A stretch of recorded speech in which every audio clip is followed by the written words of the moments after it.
வணக்கம் மாணவ செல்வங்களே. காவ்யா திரும்ப வந்துள்ளேன். முன்பு நாம் சக்தி, சமநிலை, சக்திகள் பற்றி கற்றோம்.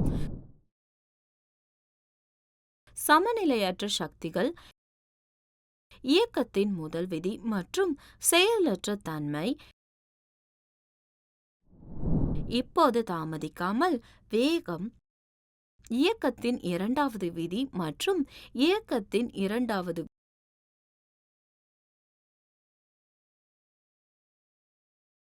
விதியின் பயன்பாடுகள் பற்றி கூடுதல் தகவலை சேகரிப்போம்.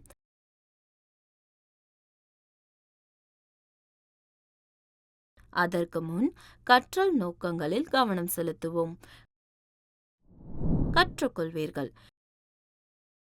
இந்த தலைப்பை படித்த பிறகு நீங்கள் தெரிந்து கொள்ள முடியும். வேகம், இயக்கத்தின் இரண்டாவது விதி, முடக்கம்.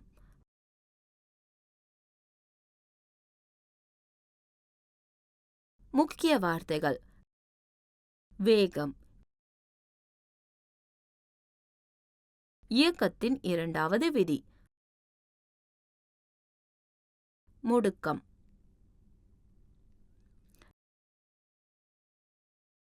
டென்னிஸ் பந்தை காட்டிலும் கிரிக்கெட் பந்து மிகவும் கடினமானது என்பது நமக்கு தெரியும்.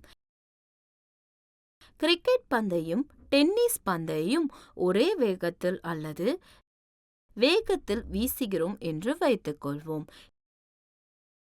கிரிக்கெட் பந்தை நிறுத்த அதிக விசை தேவை, அதாவது அதிக நிறை கொண்டது. மற்றும் டென்னிஸ் பந்தை நிறுத்த குறைந்த விசை தேவை, அதாவது குறைவான நிறை கொண்டது. நகரும் உடலை நிறுத்துவதற்கு தேவையான விசை அதன் நிறைக்கு நேர் விகிதாச்சாரமாகும்.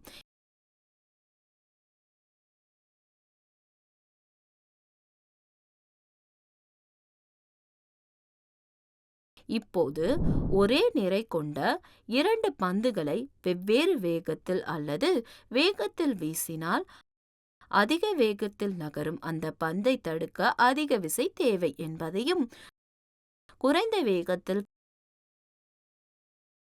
பந்தை நகர்த்துவதை தடுக்க குறைந்த விசை தேவை என்பதையும் கண்டறியலாம்.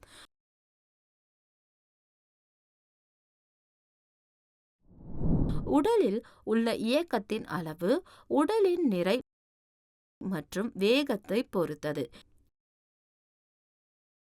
இந்த அளவு உந்தம் என்று அழைக்கப்படுகிறது. ஒரு உடலின் உந்தம் அதன் நிறை மற்றும் வேகத்தின் விளைபொருளை வரையறுக்கப்படுகிறது. மொமெண்டம் ஈடு மாஸ் பெருக்கல் வெலாசிட்டி. நிறை m என்றால் வேகம் v மற்றும் உந்தம் p. வேகம் வழங்கப்படுகிறது. p ஈடு m பெருக்கல் v. ஒரு உடல் ஓய்வில் இருந்தால் அதன் வேகம் 0 ஆகும். எனவே அதன் வேகமும் 0 ஆகும். ஒவ்வொரு நகரும் உடலும் வேகத்தை கொண்டுள்ளது. உந்தம் ஒரு உடலின் நிறை மற்றும் வேகத்தை பொறுத்தது என்பதால் ஒரு உடல் ஒரு பெரிய வேகத்தை கொண்டிருக்கும். அதன் நிறை பெரியதாக இருந்தால் அல்லது அதன் வேகம் பெரியதாக இருந்தால் அல்லது அதன் நிறை மற்றும் வேகம் இரண்டும் பெரியதாக இருந்தால்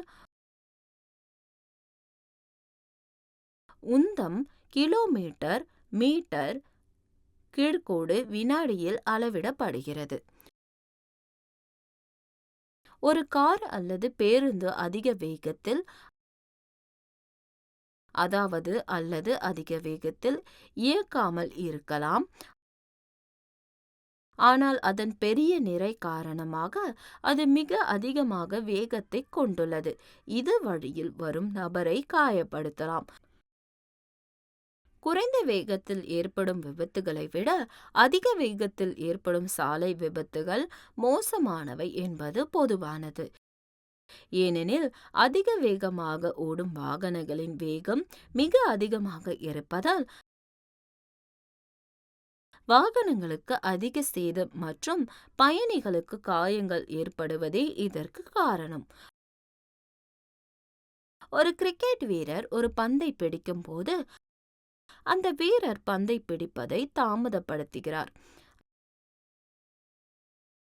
அவ்வாறு செய்யும் வீரர் தனது கையை காயப்படுத்துவதை தவிர்க்கிறார்.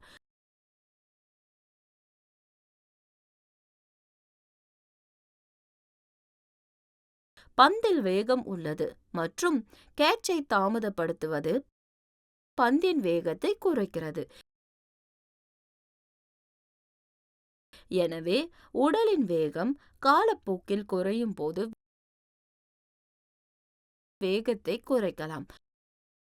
காலப்போக்கில் உடலின் வேகம் குறையும் மற்றும் அந்த விசையுடன் வீரனின் கையில் குறையும். இது நியூட்டனின் இரண்டாவது இயக்க விதியின் பயன்பாடு ஆகும்.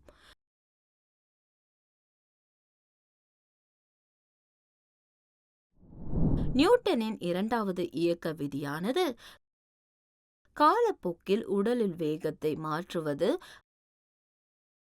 பயன்படுத்தப்படும் விசைக்கு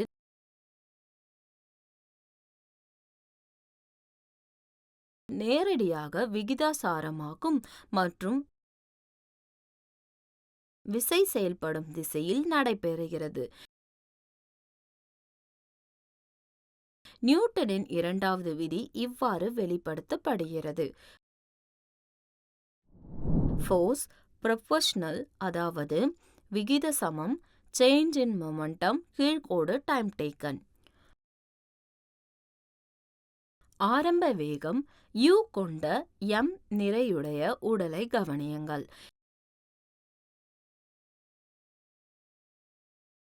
இந்த உடலின் ஆரம்ப வேகம் mu ஆக இருக்கும். ஒரு விசை F இந்த உடலில் t நேரத்திற்கு செயல்படுகிறது மற்றும் இறுதி வேகம் v ஆகிறது என்று வைத்துக்கொள்வோம். இந்த உடலின் இறுதி வேகம் mv ஆக இருக்கும். இப்போது இந்த உடலின் வேகத்தில் மாற்றம் mv கழித்தல் mu மற்றும் இந்த மாற்றத்திற்கான நேரம் t ஆகும். எனவே நியூட்டனின் இரண்டாவது இயக்க விதியின்படி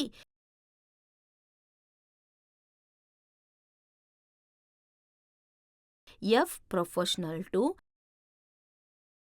mv கழித்தல் mu கீழ்கோடு t. இப்போது இயக்கத்தின் இரண்டாவது விதியாக சமன்பாட்டை F proportional mv கழித்தல் mu கீழ்கோடு t வெளிப்படுத்தலாம்.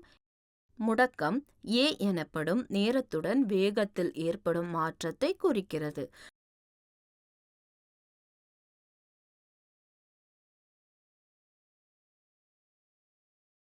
சமன்பாட்டில் முடக்கம் a ஐ பயன்படுத்துதல் F proportional m பெருக்கல் a. சமன்பாட்டை F proportional to ma ஒரு நிலையான k வைப்பதின் மூலம் வெளிப்படுத்தலாம். SI அலகுகளில் நிலையான k இன் மதிப்பு 1 ஆகும். சமன்பாட்டை F ஈடு k பெருக்கல் m பெருக்கல் a இவ்வாறு வெளிப்படுத்தலாம். F ஈடு m பெருக்கல் a.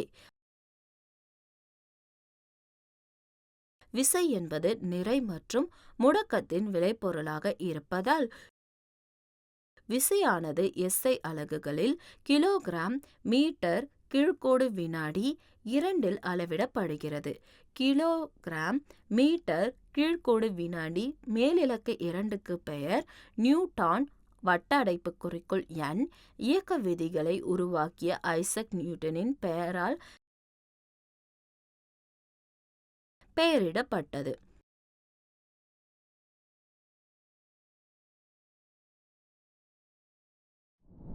நியூட்டனின் இரண்டாவது இயக்க விதியானது விசை மற்றும் முடுக்கம் ஆகியவற்றுக்கு இடையேயான உறவை நமக்கு வழங்குகிறது. ஒரு சக்தி உடலில் செயல்படும் போது அது உடலில் முடுக்கத்தை உருவாக்குகிறது.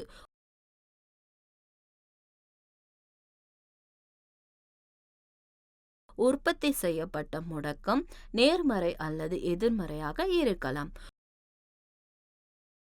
ஒரு உடலில் உற்பத்தி செய்யப்படும் முடுக்கம் அதன் மீது செயல்படும் விசைக்கு நேர் விகிதாசாரமாகவும் உடலின் நிறைக்கு நேர்மறையான விகிதாசாரமாகவும் இருக்கும்.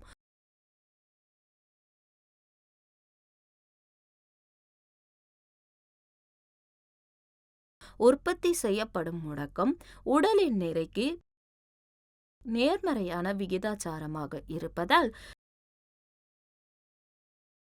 கனமான உடல்களை விட, அதாவது பெரிய நிறை கொண்ட ஒளி உடல்களை, அதாவது குறைவான நிறை கொண்ட நகர்த்துவது எளிதாக இருக்கும் என்று அர்த்தம். நினைவில் வைத்துக் கொள்ளுங்கள், நகரும் உடலை நிறுத்துவதற்கான தேவையான விசை அதன் நிறைக்கு நேர் விகிதாசாரம் ஆகும்.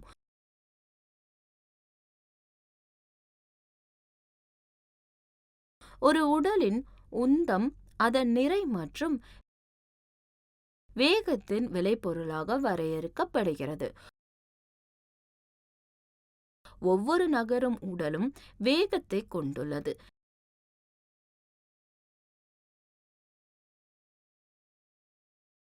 நியூட்டனின் இரண்டாவது இயக்க விதியானது காலப்போக்கில் உடலின் வேகத்தை மாற்றுவது பயன்படுத்தப்படும் விசைக்கு நேரடியாக விகிதாசாரம் ஆகும்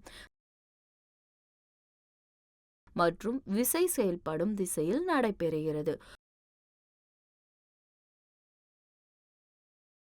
ஒரு சக்தி உடலில் செயல்படும் போது அது உடலில் முடுக்கத்தை உருவாக்குகிறது.